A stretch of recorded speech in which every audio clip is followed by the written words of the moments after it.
Hey, this is David Rovics with another episode of Discussions with David, and we're broadcasting on the Facebook pages of Popular Resistance as well as Cable Community Radio here in Portland and my various channels Twitter, YouTube, Facebook, VK, LinkedIn, and Twitch. And today we're spending the hour with longtime journalist based on the coast of Oregon, writer in Distant Voice and many other publications, Paul Haeder. Hey, Paul.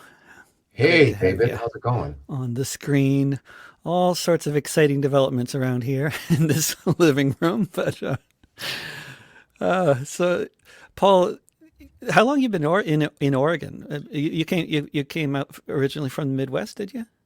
I did not. So I'm a military brat. I was born in San Pedro, lived there 6 months, moved to the Azores for 4 years, went Is to the in Portugal, the islands, those islands? yeah, the Ah, islands that are colonized by the United States Air Force for their B-52 bombers to bomb various countries. That was Vietnam.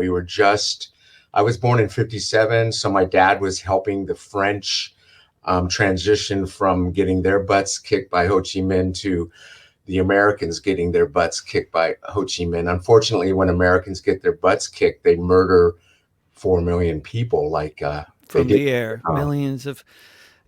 I don't know if you've come across this statistic, but I came across the number of planes that were shot down over Vietnam during the Vietnam War.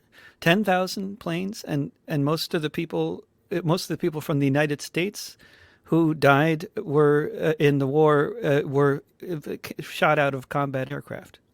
Yeah, people like John McCain. See, I had the opportunity in 1996 to go to Vietnam as a journalist and a support team with a British environmental group, and that we worked with WWF, BirdLife International, and other organizations to work with the government to do a biodiversity survey.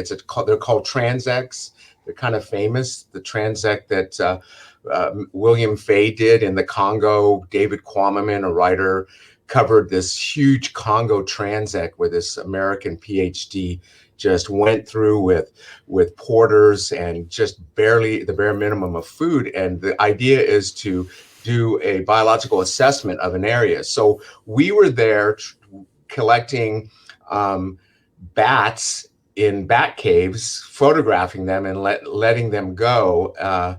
So the irony is Wow. I was exposed to coronavirus in 94, 96 because the British that I was with smoke, drink, and they don't eat a lot. So we spent a lot of time in the caves watching them get drunk and talking to me, the only Yank, about Vietnam. They don't know much about Vietnam, even though they have a stronghold there. So Mm. so the point is I know I'm going to be tangential here, but my, Excellent. Well, I my love it. The good tangents have begun already. That's perfect. yeah. Please So continue. the Azores, my first language was English, Pidgin, Portuguese. Came back to New York and Maryland, and all my East Coast cousins who are doctors, they made fun of me. So I'm a white guy with a English as a second language issue. Then we moved to Paris, France. I went to school there, a year in Munich.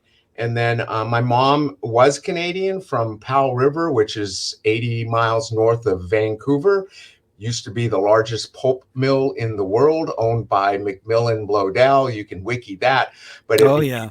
became a Georgia Pacific thing. And ironically, my mom's lungs were hit with bronchitis all the time. And a little known factoid is that when you live in a pulp mill town, there's a good chance, a good 40% of people will be coming down with COPD or bronchiectasis. And so, and in fact, my memory of how COPD, pulmonary. What's that? Some pulmonary something? What's COPD, congestive obstructive pulmonary disorder, right? COPD. Um, and so at a very early age, and here I am a social worker, uh, vis-a-vis a radical journalist and a radical teacher and a union organizer, but now I'm a social worker. I was around people that had lung issues at a young age. I never did.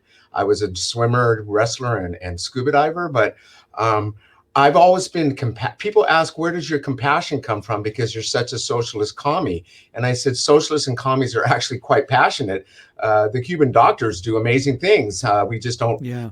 We don't understand that that's the ethos. Che Guevara I and love the Fidel. Che Guevara quote that, let me say, at the risk of seeming ridiculous, that the true revolutionary is motivated by great feelings of love. I used to have that on my wall. I think the poster kind of rotted away. But yeah, but the Sandinistas had the same kind of ethos too. I was in Yeah. Nicaragua for the 10th anniversary of Mm, Sandinistas. So to make a really interesting life, which a lot of people think I've had, I'd say so. I But lived in how does the Azores figure into Vietnam, though, Paul? What? Because the Azores, I mean, I look at a map. The Azores are halfway in between North America and Europe. And that's where the B-52s and all the strategic bombers would go to the Air Force bases there. There's several. They took over one of the islands. And so the Air Force military industrial complex maintains those B-52s. They refuel them and they put the bomb loads on them. And then that's how they can trampoline over to Indochina, also known as Southeast Asia, and illegally bomb Laos and Cambodia and Vietnam. So when I was in Vietnam, I did see Mr. McCain's so-called prison. I spent like an hour in it. The people that were the tourist folks let me sit in it, take my journal, and contemplate what it would be like to be John McCain. And, John McCain was a son of a gun. I don't know if I can use the 8 words that are banned on radio, but I wrote a song about him too, and we're not on radio, so you can swear, it's okay. But yeah, John so McCain. he was he had several prostitutes. It's well known. In a lot of those flyboys had prostitutes, and he would do his Phantoms, his Phantom F4 jet, and he would do bombing runs from sometimes Thailand. He would have his drinks at night after he dumped a payload of several tons of bombs onto, and get this, David, onto various targets, and those targets are air quotes, including orphanages. So I was able to talk to a woman who had a coffee house in Hanoi when I was with this science team, and she showed me photographs of young orphans with coverings over their bodies in the courtyard of this Catholic-run orphanage that was hit with F4 Phantom bombs. So when he was shot down, they put him in prison. They put Oswald in prison too. Don't we put sort of insane murderers in prison? Yeah. But on the lake in Hanoi, when I showed up there in '94, they were just pulling out the tail section of a B-52 that they shot down and ended up in the center of Hanoi, and they left it there as a tribute to the power of General Giap and the tradition of Ho Chi Minh to stop the interlopers. Vietnam was invaded for 1,000 years by various forces, and they have always, with a lot of sacrifice, repelled those invaders, including America. Unfortunately, Vietnam now is invaded with predatory capitalism. And one of the saddest moments I had was my team forced me to scuba dive. I'm a scuba diving dive master. And I said, I don't really want to scuba dive off China Beach, because I kind of predicted what would happen, because there were lots of container ships out there. And I said, I really don't want to have a negative experience. They said, come on, bloke, would you do it now? Hey, bloke, come on there. Jacques Cousteau, would you do it? Would you do it? I said, okay, I'll do it. And I scuba dived by myself, and basically I saw every single Elkhorn coral formation completely knocked over, because those container ships use anchors to settle them, and the anchors dredge the coral reefs. And so basically, I had to get blasted that night on China Beer, Bajo, because that was in 1994, David. That was right when Monica Lewinsky Clinton normalized relationships with Vietnam, and so I was one of the first Americans in this science contingent. There, we had Canadians, we had French, and we had Brits, and I was the only American. And we did a transect near the Laotian border on 1,000,000 acres of primary rainforest and alpine forest and jungle. All Vietnam's not all jungle. And the fear was if the Montagnards, who were still in Laos, who we turned our backs on, the Americans used the Montagnards to kill the Vietnamese. They were like our special sappers. But when the war was over, in a sense, we sold them out. The American government sold them out. And so, What about the Hmong? Was that where did the Hmong figure into that? Do you know what the CIA's secret army where so many of them ended up moving to the Twin Cities? yeah, Hmong are ethnic tribes people. So there's a lot of ethnic tribes in Vietnam. Unfortunately, before, I mean, Ho Chi Minh talked about their ethnic people, but many of them are the lowest rung of the caste system because they do wear their traditional outfits. They do live a very subsistence life. They're very interesting and amazing. They're the Native Americans of Vietnam. So the Hmong are those village people that know the back roads and the ins and outs of the so-called Ho Chi Minh Trail. They're the ones who continued that. Yeah, we enlisted them. We enlisted a lot of people in Vietnam. The Australians had their hands dirty. The Germans, the Koreans, the South Koreans, according to my father, who was shot twice in Vietnam as a professional soldier, he made it out. 32 years he was in the military, and Wow. I hated the fact that he was in the war, and I love the fact that his military experience got us to live in Paris, Munich, the Azores, and I got to travel to every country in Europe several But times. a lot of people who have been growing up on military bases, they don't. I mean, it seems like they don't often leave the base. But I get the impression you left the base a lot. I mean, you were in these communities, exploring them, and interested in being in different places, Well, rather than feeling like you're being dragged around. my mom spoke French because she was Canadian, and that was one of the extra languages. So when we ended up in Paris, my mom is actually the woman who dragged the American military officers' wives, because my dad was a chief warrant officer. She was the one who had enough chutzpah to take them off the compound and into downtown Paris. And she met Coco Chanel. She met a guy named Maurice Chevalier. She drove like a bat out of hell. She used her finger and the hey up, she handled it. And so my mom was the one, actually the inspiration for me to become a journalist. She was a journalist in Vancouver for a while, and I wanted to be a doctor, a marine biologist, and the next great American novelist. So unfortunately, I didn't like the sciences at the University of Arizona.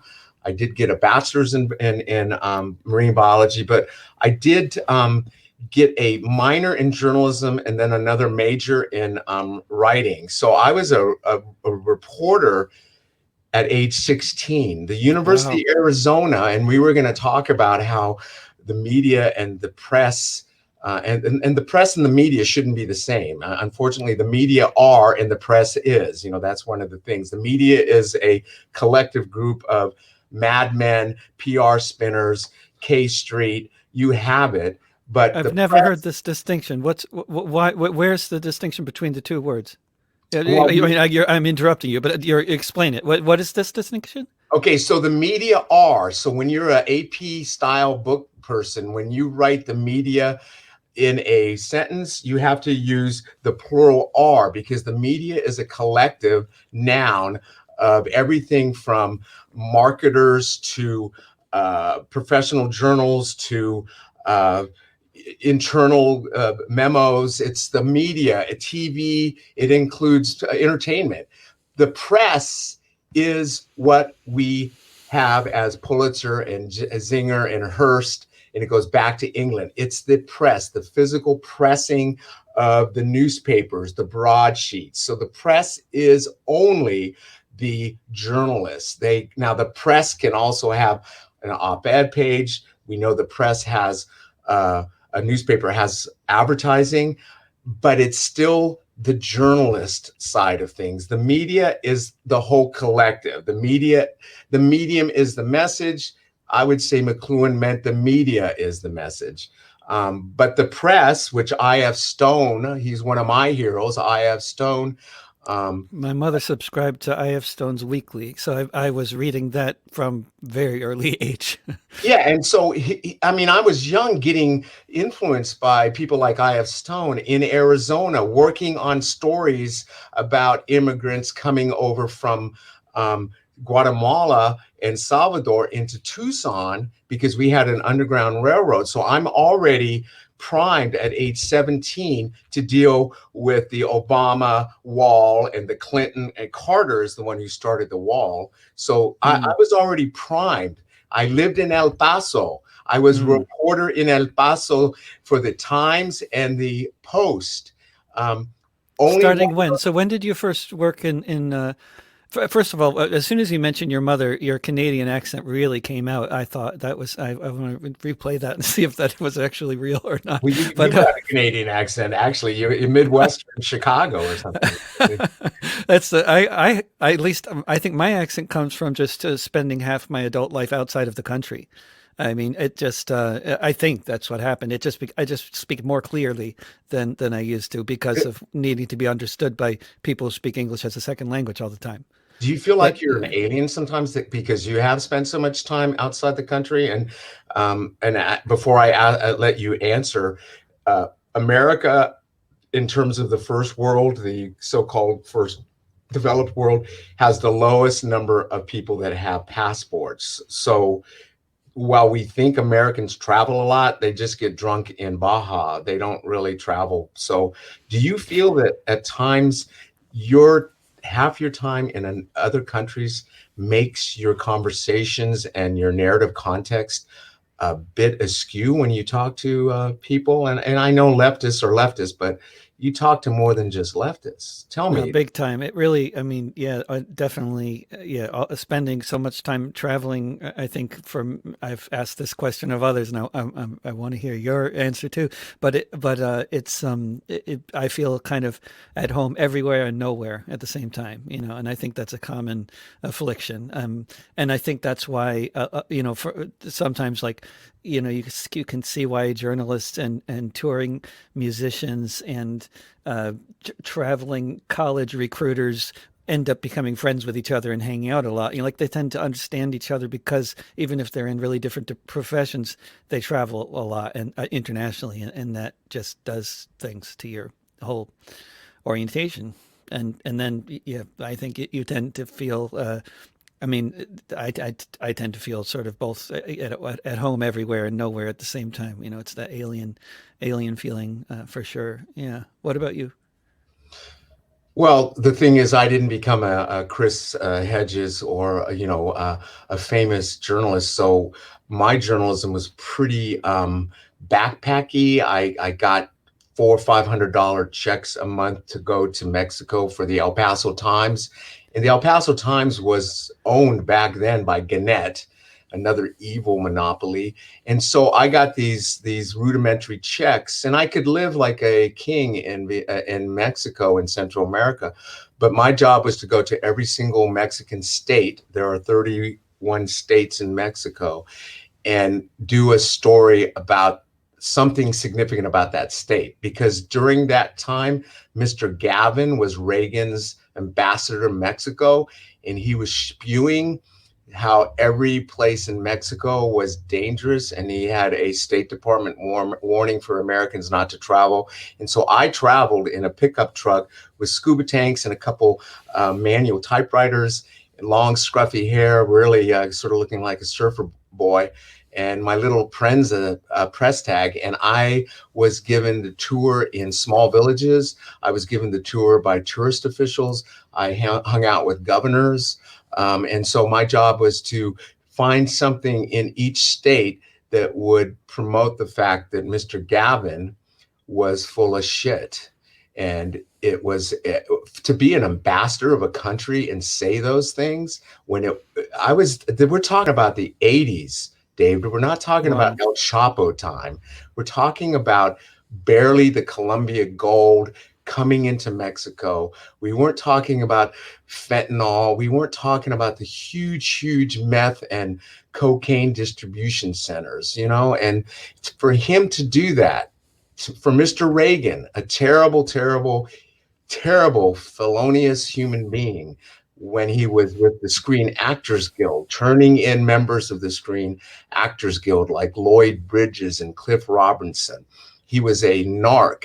And then what he did as governor, and then what he did as president, and what he did after he was president. He was Yeah. traveling to China promoting Ultra, which is Marlboro. He actually helped China become addicted to cheap rolled cigarettes. And And so, the results of those activities are just, I mean, it can't be overstated what a devastating impact tobacco has had on on Chinese society. Yeah. and it's a continuing variety on the same theme. Biden hates China.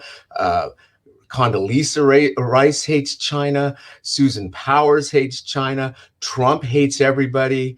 He hates Chinese. This is a racist country that used to put the Chinese immigrants on the buckets for the railroad. They were the ones who actually put the dynamite in the sides of cliffs in the West because they were the most expendable. If that fuse was too short, so what? Another Chinese, and we know they're derogatory terms for Chinese. They're still And used. And Not here in just by the Oregon, the Chinese miners were so expendable that when the white vigilantes massacred, I believe it was 54 Chinese miners. I can't remember what year it was in the late 19th century, and they bragged about their crimes, and they never were arrested or punished for them. Malcolm X says the chickens are coming back to roost. So Matwan, about Matwan. We have that as one of Howard Zinn's People's History of the United States. There was a movie made. And you know Fatal. that movie, Jonathan, sorry, but when John Sayles was making that movie, it was only midway through making that movie that he even heard about the Battle of Blair Mountain, which was the culminating episode of the about the events that he was depicting in the movie, and that just is incredible to me because he had to be actually there in Appalachia making the movie before he even heard about the battle involving over 10,000 people lined up on either side of a mountainside firing at each other for 3 days and nights. And they were firing at each other for what reason? It was there had been 100 miners. This was after the events in the movie where the sheriff was killed in broad daylight at the courthouse steps, Sheriff John Hatfield, and then other events that were also depicted in the movie, I believe, including a massacre of women and children in a tent encampment.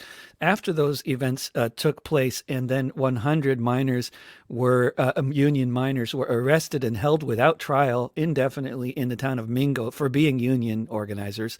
Yep. The Union miners of West Virginia revolted, and against the advice of Mother Jones and the leaders of the more radical, UMWA and stuff, 13,000, I believe it was, miners marched throughout the state of West Virginia in 1921, 100 years ago this summer. And they marched to the town of Mingo, and they laid siege to Mingo. And every cop in in the state of West Virginia, along with basically most of the lawyers and doctors and respectable members of society, were there defending the town of Mingo from the Union miners. And you had, I believe, the numbers that Lon Savage wrote about in his book on this subject. There were 10,000 people defending the town of Mingo against 13,000 Union miners, all of them armed, firing at each other for 3 days and nights. And the miners also had a similar number of people involved with the march who were involved with medical and health and food preparation and all that kind of stuff. And in order to get all those guns, they raided armories throughout the state of West Virginia and liberated them of their contents. And And so they also they commandeered cars. those are the good old days. They're not the good Yeah. old days because I just heard on Democracy, George Soros Today now, the Peace and War and Pandemic Report. I'm making fun, but yeah, I interviewed Amy Goodman too on a radio show. That's a whole nother life. When But was that? In the 90s or another time? Or when was that? no, in the 2000s, because I Uh-huh. helped with a low power KYRS FM in Spokane. It was one of the last licenses for low power community radio stations that was granted. And it was thin air radio. I had a show called Tipping Points, Voices from the Edge. It was supposed to be sustainability, but I was getting kind of burned out on the term sustainability because I think it's a type of fascism. So I interviewed people like Bill McKibben, which ties into sustainability, Al Gore, who did that nice thing, and Naomi Klein, Naomi Wolf. She had just come out with a book on the 10 things, a letter to a young patriot about Bush's fascism. I I remember that. interviewed people like David Suzuki, who is a hero of mine, a Wonderful. Canadian broadcaster. Did you ever interview somebody you really didn't like? Al Gore. Tell me, can you tell me about that experience of interviewing Al Gore? And because obviously a lot of people like Al Gore, but a lot of people don't like Al Gore, such as many of our radical friends, including probably you and I, and have a very harsh critique of Al Gore. But I mean, he's also not like the most dislikable figure in society necessarily. Like, I mean, compared to other people. But I mean, I imagine the experience of interviewing him, you got some pushback on that from anybody? Well, I got pushback all the time because it was a weekly hour show. So I had 56 minutes of interviewing people like Peter Heinberg, okay, people that do sustainability, and I get into their lives. So when you talk to and Al Gore was kind of given to me, like Amy Goodman was given to me because she was doing promos for our show, that fund drive. Jeremy Scahill came to town working on his Blackwater book because I lived in Spokane, which is a 20 minutes from Blackwater, white supremacist Idaho. So those are good ones that fell in my lap. But Al Gore, somehow the director got me to call him up because Al Gore wanted to talk about him showing up to Portland and Seattle for sustainability environmental conferences, which he was getting paid huge amounts of money for to talk. And so I Any did. idea how much? Madeline Albright at Eastern Washington University got a $75,000 check to talk to Eastern Washington University, a school that is a Division II school where faculty get paid $17,000 a year to be English teachers. So Al Gore was a $200,000 guy, maybe. Great way to put that in perspective. His fee compared to the wages of the average adjunct. Excellent. Absolutely. And the thing with Al Gore is that I had studied him. Being part of a journalistic tradition, I knew what he did with the crime bill. We're talking 2006 here, David. We're not talking about, 1988. I know the United States of Amnesia. I heard Gore Vidal talk about his cousin, Al Gore, just completely lambasting him. I know Al Gore was very pro-nuclear. He helped with the Tennessee Valley Authority. I know that so there was just so much on him that it was hard for me to keep my hat from spinning. And we were framing it around climate change, but he is such a huckster. He's such a politician. My show was not about politicians spinning. So I tried to stop him doing the spinmeister thing. And these are glad-handing, glad-talking, glad-thinking human beings.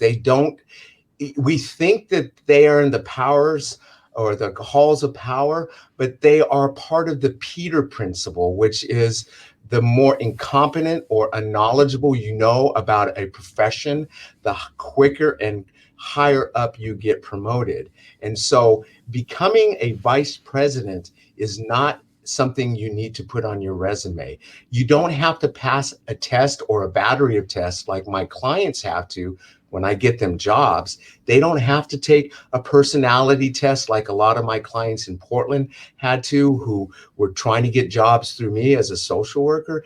These people are vaunted. And he's an Oxford boy. And I don't know if you read that nice piece on Dissident Voice about how Oxford has still putting a huge effect on American policy. I think that was one of the best Dissident Voice articles in the last year, including yours and mine. So he was just spinning. So I had 55 minutes. I actually, at 40, said, and he wanted to keep talking about himself, like I'm talking about myself. He wasn't answering questions directly. I started pushing back on nuclear energy. He's just he's a K Street guy. He just does his talking points and he doesn't go off script. It just didn't work to try to get him to actually say something critical or like, independent thought. Yeah. So David Suzuki, on the other hand, he wanted to make sure before he spent 55 minutes with me that it wasn't a call-in show, because David Suzuki said, look, I was on a New York radio show. The first 35 minutes, there were people calling in that didn't even have a high school basis for biology, and they're going to lecture me about why climate change doesn't happen and why, he says, I don't have not necessary. No time. Yeah. So Paul, go ahead. Sorry. Can you talk about, there's a book that I have been raving about for months now, that local guy named Bill Deresiewicz wrote, called The Death of the Artist. Yep. Where you read it. Okay. I mean, it just,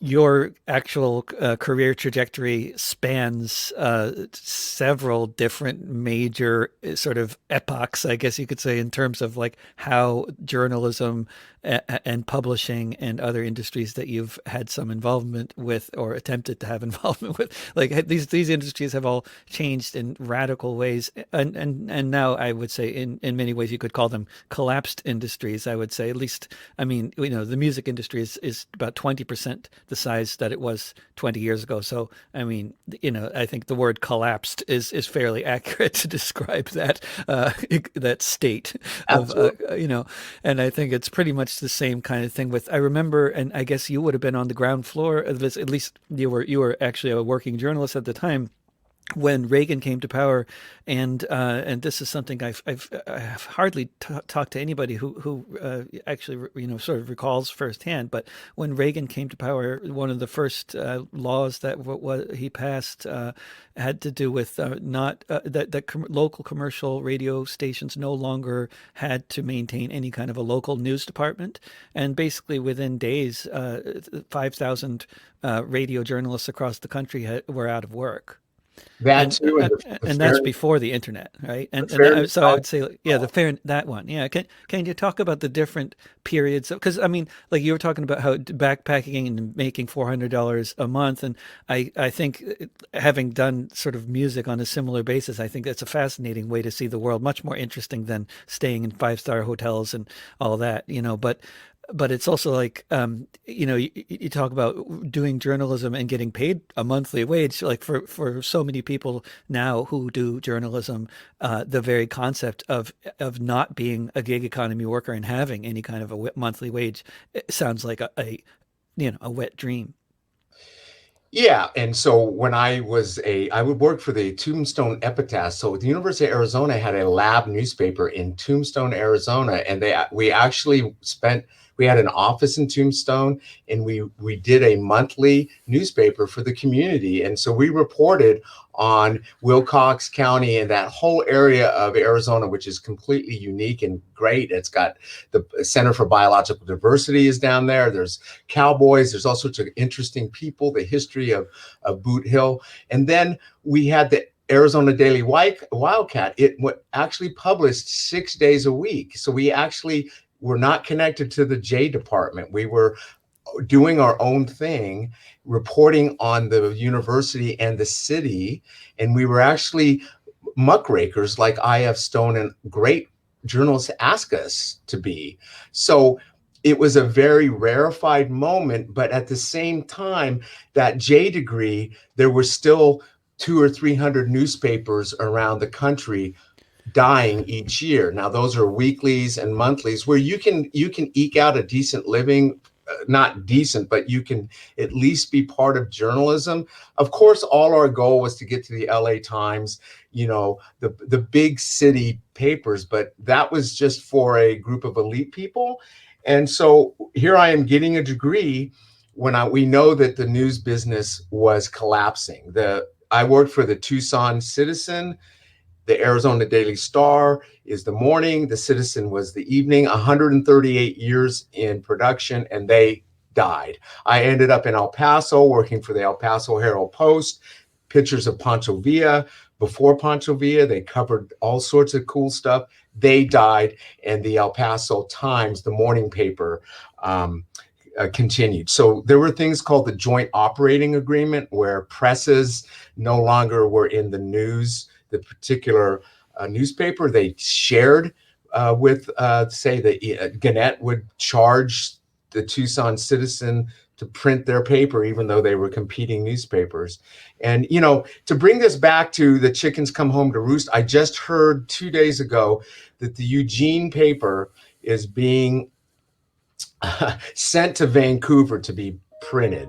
So this is how we are. To lose that community, that competition, morning and evening newspapers, the two reporters would come together at a bar and talk about their stories. There was a type of competition that made the police chief chilled and made those city and county commissioners chilled, because our job was to find out malfeasance. Our job was what I.F. Stone says: every form of government lies to you. And of course, I take that to the next level. Every corporation double lies to you. In fact, every corporation lies to us with the help of the government, which is in the back pocket. And so that wasn't such a prominent thing in 1979 when I graduated and I became a reporter at the Bisbee Review. The Bisbee Review. Ferengeti was down in Bisbee. We had the largest copper mine in the world called the Copper Queen. It was the best experience, but I worked 80 hours a week and I put 300 miles a week on my car. I didn't get mile reimbursement, 80 hours a week covering 26 beats. And you just kind of get burned out, right? They burn you out. And yes, I had huge drag out arguments with my editors about some of my police beat coverage, because I did try to do the I.F. Stone ethos of try to uncover malfeasance.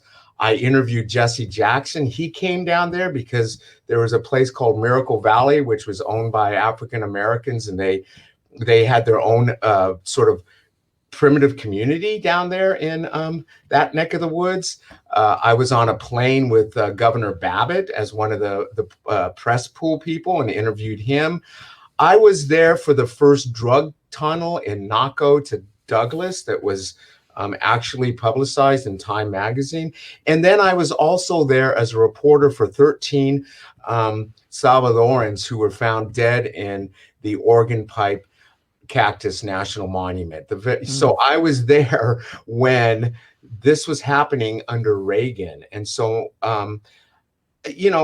40 years later, 41, it is on steroids, David. All of this stuff when I was 18, 17, 20, nothing has changed except for it has exponentially gotten worse. And that includes the media, the press. And that I'm a novelist and I'm a literary fiction writer, and I've published in many, many journals for nothing. You get paid zero to be published. Zero, huh? Right. And also, I mean, I don't know how many people, I mean, people, I don't know what people think, people think all sorts of things about, journalists that they are familiar with or artists they're familiar with, all kinds of assumptions people make about, money. But, so much of that stuff that people write on these platforms are being written and published for free. There's no money involved for the writers of so much of the content, right? It's the I mean, love of the art. That's what they keep pounding in our heads. You're doing it because you're obsessed and it's a passion. So did you ever expect to get a paycheck? And they said the same thing about teaching. I was an adjunct faculty organizer in Seattle for part-time faculty in Washington. I learned how to organize at Georgetown University with SEIU 925. And even there, I was fighting my union because I think in America, I learned this young coming here, moving to Arizona when I was 14 after my years in Europe, in the Azores. Americans are what D.H. Lawrence said. We are a hard, cold, murderous society. We also have a collective Stockholm syndrome, whether it's under Nixon or Reagan or Eisenhower. We have a thing called agnotology. Look it up. Agnotology, that is the concerted effort of erasing knowledge. That's history. There are people that are out there on Google now as agnotologists. They are scrubbing Google searches for things that may go counter to the narrative. So, what's happening today is not a surprise. I've lost some friends because I'm a Marxist and a communist, and they think that because I criticize Harris and Biden, I'm a Trumpy. And I said, I'm a equal opportunity critic, my friends. This is, can I not, yeah. can I not question Vioxx and the HPV vaccine, or I can only question Vioxx, but I can't question Merck's other toy, the HPV. So then they say you're anti-vax, and then I try to pull out my bachelor's degree in marine biology. I say, well, I do have a science degree, and I've written a lot of science. I've been on science beats, but no, now you're anti-vax. How dare you go to Robert F. Kennedy Jr.? I said, dude, I interviewed Kennedy when he was a riverkeeper. He came to Spokane to announce the new Spokane River riverkeeper. I would say that as a lawyer and somebody who knows about the biotic world, I'm not going to exactly say that Robert F. Kennedy Jr. is fake news.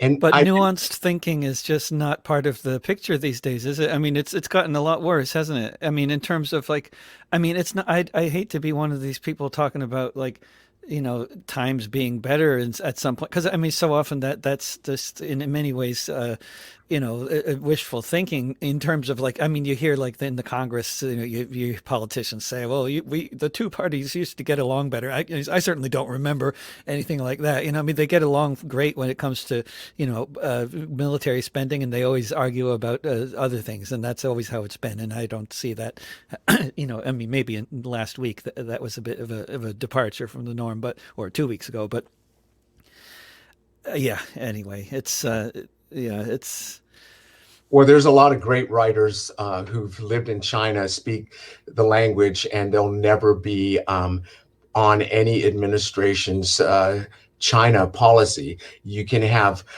Frances LePay, who a Diet for a Better Planet. She'll never be the agriculture secretary. You can because have, she's an activist, right? So yeah, that's, and have Jonathan Kozell, who yeah, would be your education secretary. yeah. It just is on, and it doesn't matter whether it's Al Gore, Jimmy Carter, or Trump, or the Bushes. And so what Have you happened? talk about bats though? I mean, this is something you've written about recently, and I didn't realize you had involvement with bats from decades ago. But of course lots of people who speculate anything about the coronavirus coming from a military lab are immediately being labeled as conspiratorial, even though the World Health Organization seems to be very intent on looking into that very possibility. So it's just kind of weird. What you can get accused of being a conspiracy theorist about. But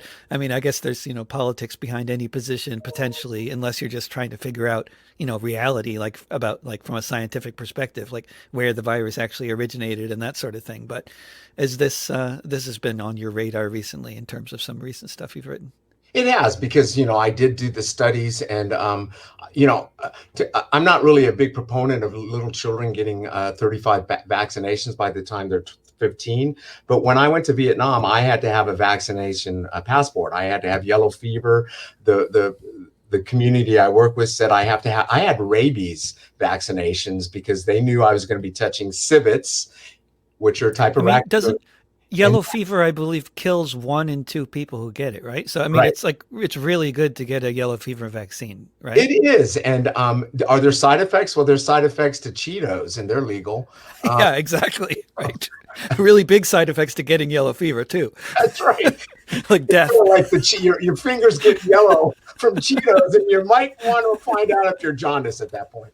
Um, No, I mean, so the bats we studied was just as a biologist. So they're called mammalogists. So there's journals out there. Some of them now have gone. So the whole publishing world has collapsed, including the professional peer jury journals. So mammalogists have a yearly professional journal where people write about their new findings. And so our job was to catalog bats that the Vietnamese had been around for tens of thousands of years. But the problem is you need these white guys to come in there and discover what they've already known for tens of thousands of years. So we put a name to it. So we did actually discover 2 new genuses of bats. There's over 13,056 bat species in the world. It's the largest number of mammals in the world. And so there are 82 coronaviruses that they've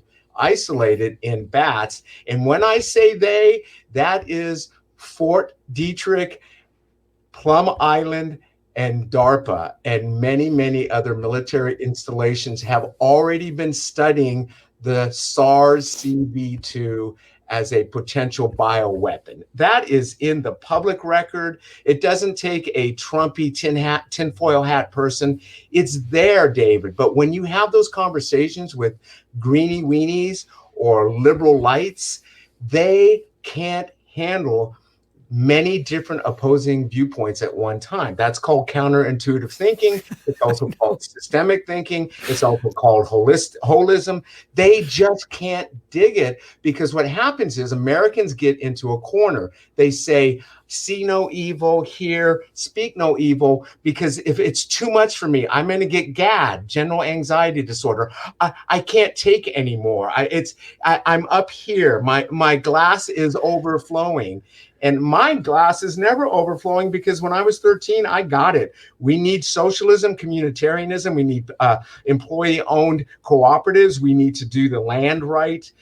John Wesley Powell, who went down the Colorado River, he had one arm and he did the Colorado River in 1934. And he pushed with Aldo Leopold the concept of bioregional planning. Plan your America that you ripped off from the Native Americans. Plan it around water because they all saw water was going to be the big crisis point. You don't need Chinatown and Jack Nicholson to tell us that, although I do love John Huston. You don't need that. You got people already writing about this 100 years ago. When I was always an English teacher, okay? So I taught at 12 different colleges and universities.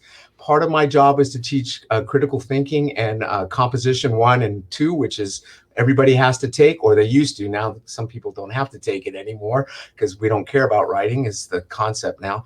But the idea was to start cracking open all your prejudices. Whatever career you think you're going to go to, I want you to research the good, the bad, and the ugly. I want you to go to the good and the bad and the ugly of the nursing profession. I want you to go to the good, the bad, and the ugly of the criminal justice track. I need you guys for 16 weeks, you guys and gals, for 16 weeks to go outside the narrative that America creates. When you're done with Haeder, you can then do a stiff arm salute to Walmart, Dow, and Raytheon. But for 16 weeks at a state school, I did teach at Gonzaga, so that was not a state school. But most of the schools I taught at were state community colleges and universities. The point is question, question, question. And young people need that. They haven't had that in K through 12. And so they run into Haeder's class. You're going to have a lot of young minds and, of course, non-traditional students freaking out, wondering if I am this anti-American seventh coming of Satan, which I am not. I don't believe in Satan. But the point is, I don't believe in second comings. I do believe in understanding why Native Americans have a story called Eagle Boy. I want people to understand why other cultures that are much more dominant in numbers believe in reincarnation. I want people to understand that there are people that study Qigong who can levitate. I've seen them levitate. If you don't, You've seen it, yeah? yeah, but what's the point? I know what pushing energy is. I know what pushing hands is. This is not just all Hollywood. This is stuff I saw You in saw? China when I was in Vietnam. You see, when I was in Vietnam, I did the survey. Then I bought a motorcycle, and with another guy, he bought a Mm, motorcycle. We went from the nice. Chinese border all the way down the Highway 1, and I took 5,000 slides. I had Oh, nine. yeah. So, come on. I was talking to people that shot at my dad, ex-Viet Cong. And when they found out there was an American, they came to me and they embraced me with my 300 words of Vietnamese. And I had an interpreter who happened to be a scientist who agreed to go with me in Vietnam. And Mm, I would end up in a little village, and all of a sudden they'd hear that there was an American. I was 36 at the time, the same age my dad was shot in Vietnam. And they would come and they would touch my diver's watch. They would, I was kind of really muscular because we were hiking 20 clicks a day. We were dirty. They aren't dirty. We were just muddy because we're just slogging away into these bat caves. They want to know what we were doing in the bat caves. The word ecology wasn't even in the Vietnamese language. Ecology came in the late 90s as a concept. This is the beauty of it. And so what happened was I came back to El Paso at the University of Texas where I was teaching. I wanted to put on a photo show. It turned into a year-long Vietnam anniversary of the fall of Saigon. I brought in Tommy Lee Jones. I brought in writers. I brought in people that wrote plays. I brought in Layli Hayslip. She stayed in my house. She's the woman who did Heaven and Earth, When Heaven and Earth Change Places, the third in Stone's trilogy. A lot of people haven't watched Heaven and Earth. I highly recommend you do that. She blessed my pregnant wife's belly. So my daughter McKenna, who lives in Spokane, has the blessing of Layli Hayslip. And I also brought in Dan Yen, who was the vice mayor of Saigon, and he was on the south side. And Layli Hayslip was accused of being a Viet Cong. And Tommy Lee Jones played the American who married her in the movie, and she was played by Joan Chung. Anyways, this event got so big that it made the New York Times as one of the biggest Vietnam anniversary events ever, because it was year long. We had movie events. Oliver Stone sent us a tape recording of his voice. They didn't have Skype back then. People bought my images, and it turned into instead of just a photo show, it turned into this huge event remembering the impact of the Vietnam War. And that was in 1995. That's the 20th anniversary of the fall of Saigon. And that changed people. Tommy Lee Jones was amazing. These authors who came into town, a sad walk in a slow walk in a sad rain. We had people coming in with different films, The Scent of Green Papaya. We had The Sorrow of War, which is written by a Vietnamese. That was read. Yeah. We had plays. I mean, those are the good old days, man. And that's 25 years ago. So moving on to a different random tangent. I love that this is a wonderful collection of tangents, Paul. But can we? How did you end up doing social work on the coast of Oregon? And I wonder if the teaching in all the different colleges it was how much. What's the percentage of your reason for going into that was the love of teaching, and how much was because it was too fucking difficult to make a living as a journalist? Well, it's too fucking difficult to make a living as a social services person. So I'm part of a radical social group out of Portland. It's called SAS, and it's about why people that have master's degrees from Portland State University are starting at $15, $16 an hour. Various groups in Portland have organized into unions.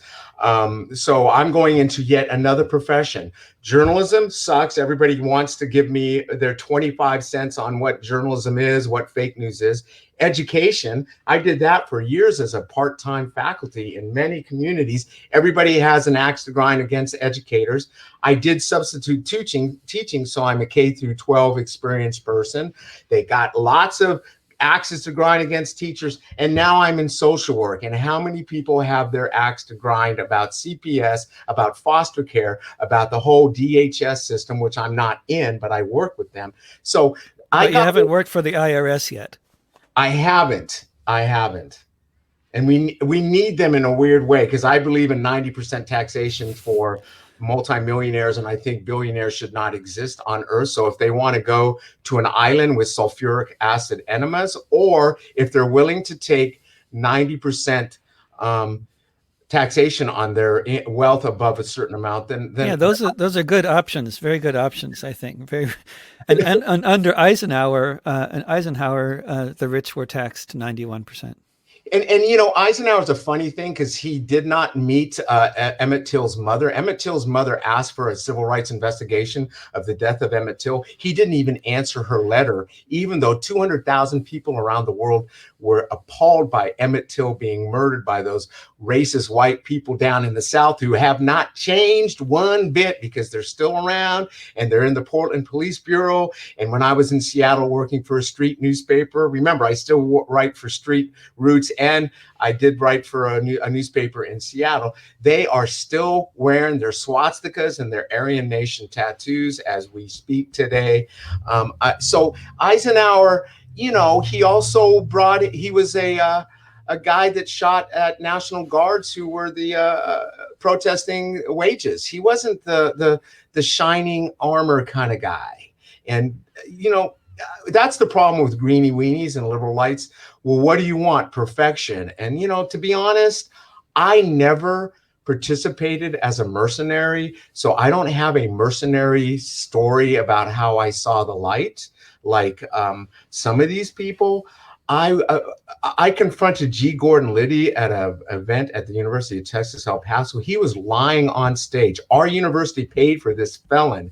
And the kids in that audience did not know crap about Watergate and who G. Gordon Liddy was. So I stand up saying, let me tell some of my students here that you do not have to be a convicted felon like this guy on stage to do anything in life. In fact, try not to be a convicted felon and do the good thing, because to hear this guy lie about Watergate and then get a paycheck from my university where we have some deficits and tutoring and remediation, we could use that money for something else. And so I'll get 50% of the people loving me and 50% of the people either confused like deer caught in headlights, or a good swath of people are closet racists. This is a white supremacist society. Luckily for El Paso, it's 87% Hispanic. We'll use that term. It's mostly 87% Mexican American. I had to correct a lot of people in Oregon. Oh, you have Spanish people. I said, I've never had a Spanish person ever. They're not from Spain, dude. So what I did was I taught community college at Clark College. I got fired. I get fired a lot. And I said, look, I am PCC is not hiring me. PSU should hire me as their sustainability director. I've applied for some kick-ass jobs, but the competition's rough, because Portland brings people in from New York City where picante sauce isn't made. And this is the problem. And they Google me and I don't get in. So I said, look, I'm going to go into social services. So I worked for a company called Up and Out. I worked for Central City Concern, which is downtown Portland, doing the mentor program, doing Hooper House dryouts, doing the housing for Portland. Then I ended up being a social worker for a foster youth program, the ILP. Then I worked for the Starvation Army as a social worker in Beaverton. As a veteran advocate, until one of the veterans was shot by a SWAT team outside our facility. Oh, I remember. That was just a couple of years ago, right? Yeah, they couldn't. They looked at their watches, 2 hours and a half, and that was it. They were done negotiating. Yeah, it was hot that day, so they brought out Walmart canopies, and they had 6 snipers out there. And I do have military training I'm not proud of, and some of those rifles they had were counterweighted Israeli sniper weapons. And I thought, my God, Wow. this is not going to be nice. He lived. He was thrown in jail. He had trauma. Every person that has been in the military has problems. Every single, I will make this blanket Of statement. course. They have problems, and those problems are what you saw at the Capitol. A lot of those are ex-military. Right? Yeah. Talk about that. Who were they? A lot of police, a lot of people that had a bit of time in the military. See, a lot of people in the military, they get beat down in boot camp, and they ruin their ACL in boot camp, so they're gone. So they feel like they've been in the military for 8 months, but that is a military experience. But they are not like my dad, who was 32 years in. He had problems. He got master's degrees. He never was with the family. He had all these tours in Korea. He wasn't a very macho guy, while his son was a macho guy. I became a macho motorcycle, Evel Knievel loving desert rat on my bull taco, and my dad would never talk about Vietnam. And so, but I taught at the Sergeant's Major Academy. I taught at the Fairchild Air Force Base. I went to the survival school in Colville as a teacher. You see, these colleges get contracts with the military because in the old days, the military demanded that certain of their NCOs, non-commissioned officers, they have to have at least a community college degree. And so what they do is they hire like El Paso Community College or Spokane Falls Community College, where I worked, or they contract with the University of Maryland, which has been doing this for decades, the correspondence type schools. So I would be on a military compound teaching freshwoman, first year composition. I taught a literature and war class, but every single place I've taught at, David, I've got in trouble, and I did not stop my mouth. And your viewers can see I've got a lot of chutzpah. I can talk a mile a minute, and it just gets me in trouble. Gets you in trouble every time, huh? This is America, man. This is if I ever tried to have a job, I think I'd have the same problem. I'm sure I would. Yep. Paul, it's been such a great pleasure talking with you. It's been a wonderful distraction from an otherwise and we talked a little bit fucked up morning. Yeah. Well, I hope to talk to you again soon, huh? Thanks so much for joining me. Remember, I got a short story collection called Wide Open Eyes, Surfacing to Vietnam. It's out by Cirque Press. And great. It's an amazing short story collection. Unfortunately, you can get it at Amazon.com. Yeah.